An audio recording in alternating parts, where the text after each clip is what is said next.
সেদিন বানিয়েছিলাম চিকেন মুমতাজ, তাও কি নিজের স্টাইলে।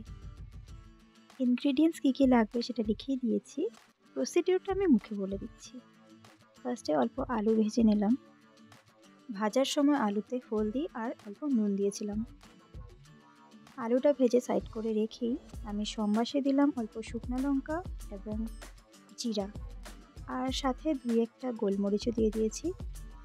তারপর পেঁয়াজ কুচি, টমেটো কুচি, লঙ্কা কুচি এবং আদা আর রসুন কুচি একসাথে করা ছিল, সেটা দিয়ে অল্প নেড়েচেড়ে ভেজে নিলাম।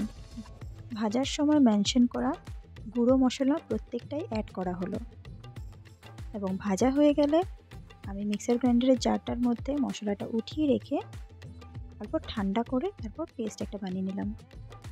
কড়াইতে থেকে যাওয়া তেলটাতেই মাংসটা অল্প ভেজে নিলাম। ভাজার সময় অ্যাড করলাম হলুদ, নুন এবং অল্প সয়া সস।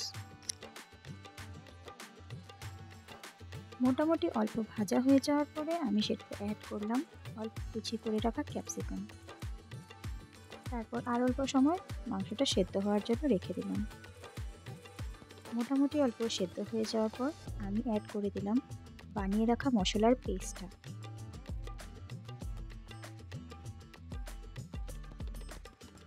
পেস্টটা অ্যাড করার পর অল্প সময় মশলাটা যাতে মাংসের সাথে ভালো করে মিশে যায় তার ওয়েট করছিলাম আর কি।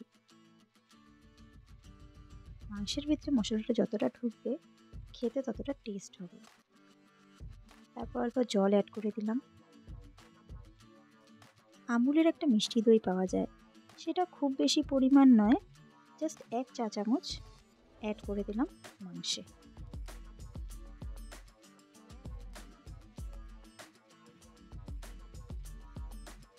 গ্রেভিটা তাহলে একটু জুসি টাইপ হবে এবং খেতে হালকা একটু মিষ্টি ভাব আসবে।